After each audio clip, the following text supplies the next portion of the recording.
नमस्कार शेतकरी मित्रांनो, स्वागत आहे तुमचं आपल्या ए टू झेड क्रॉप या यूट्यूब चॅनलवरती। शेतकरी मित्रांनो, आपण आज बघणार आहे शेवगा शेतीबद्दल। तुम्हाला थोडक्यात माहिती देतो। बघा, आपण जे आहे तर ODC3 या जातीचे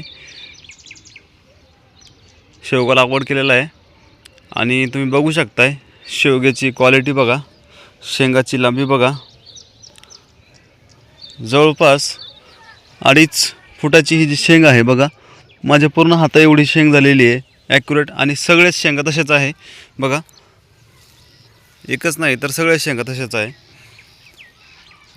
तर शेतकरी मित्रांनो, आता सध्या फुल याच्यामध्ये एक 7-8 दिवसामध्ये हार्वेस्टिंग सुरू होईल, कारण आता बऱ्यापैकी एक 25-30% जो माल आहे तो हार्वेस्टिंगला येणार आहे एक 2-3 दिवसामध्ये। आणि परत मग टप्प्याटप्प्याने जे येतं आता शेवगा सुरू होणार आहे। तर शेतकरी मित्रांनो, तुम्हालाही प्रश्न पडला असेल, आता बरेच शेतकरी नवीन आहे, बरेच शेतकरी खूप अनुभवी आहे शेवग्यामध्ये। सध्या सेटिंग खूप चांगली झालेली आहे आणि विदाऊट एनी स्प्रेचं, म्हणजे जास्त स्प्रे न करता सध्या चांगली सेटिंग झालेली आहे। तर बघा, ODC3 ओरिजिनल जे बियाणं असतं त्याच्यामध्ये सेटिंग खूप चांगल्या प्रमाणे होते आणि शेंगाची लांबी पण चांगली असते। उलट सेटिंग थोडी जास्त असते इतर जे लोकल व्हरायटी असतात त्याच्यापेक्षा। हे बघा, शेंगाची लांबी बघा तुम्ही, 2.5 ते 2.25-3 फुटापर्यंत या शेंगांची लांबी आहे। आता हे बघा, हे झाड ODCचं आहे आणि हे जे आहे तर आता कोणतं निवडलं आहे, म्हणजे त्याच्यामध्ये त्याची शेंग थोडी छोटी वाटते मला, आणि त्याच्यामध्ये सेटिंग पण खूप कमी आहे, म्हणजे लेट सेटिंग होत आहे। आणि जेवढे पण याच्यामध्ये ODC3ची जे झाडं आहे,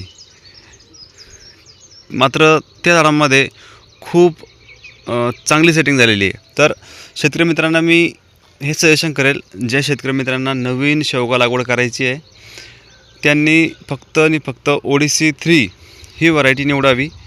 आणि ह्या ODC3 व्हरायटीचे जे बियाणं आहे तुम्हाला घरपोच मिळून जाईल। ज्यांना कोणाला ऑर्डर टाकायची आहे त्यांनी व्हॉट्सअपला आपली ऑर्डर टाकायची आहे। तुम्हाला कमीत कमी 500 ग्रॅम ची जी पॅकिंग आहे ती अवेलेबल होऊन जाईल आणि ओरिजिनल ODC3 असणार आहे। तुम्ही सध्या बघू शकताय, हे बघा, शेंगाची क्वालिटी आणि लांबी खूप जबरदस्त आहे याची। तर शेतकरी मित्रांनो, सद्यस्थितीला आता टेम्परेचर वाढत आहे, तर सेटिंगचा काही सध्या प्रॉब्लेम होत नाही, कारण माशी जे आहे तो चांगल्या प्रकारे झाडांवर ते माशी दिसत आहे। त्याचमध्ये तुम्हाला जर तुमच्या शेंगाची साईज वाढवायची आहे आणि सेटिंग अजून जास्त करायची आहे तर त्यासाठी तुम्हाला 05234 हे खत, विद्राव्य खत आपल्याला फवारणीतून द्यायचं आहे। आणि सोबत एखादं बुरशीनाशक घेतलं तर हलकं ते चालतं आहे।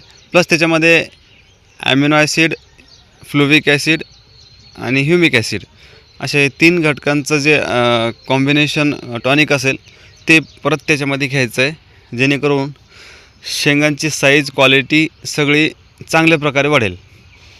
तर शेतकरी मित्रांनो, तुम्हाला व्हिडिओ कसा वाटला? व्हिडिओ आवडला तर लाईक करा, चॅनलवरती नवीन असाल शेतकरी मित्रांनो तर चॅनलला सबस्क्राईब करा। आपण आले पिकाबद्दल आणि इतर प्रत्येक फळांबद्दल किंवा इतर पिकाबद्दल माहिती देत असतो आपल्या चॅनलच्या माध्यमातून। तर चॅनलवरती अवश्य सगळे व्हिडिओ बघायला विसरू नका। भेटूया पुढच्या व्हिडिओमध्ये एक नवीन पिकाची माहिती घेऊन। धन्यवाद।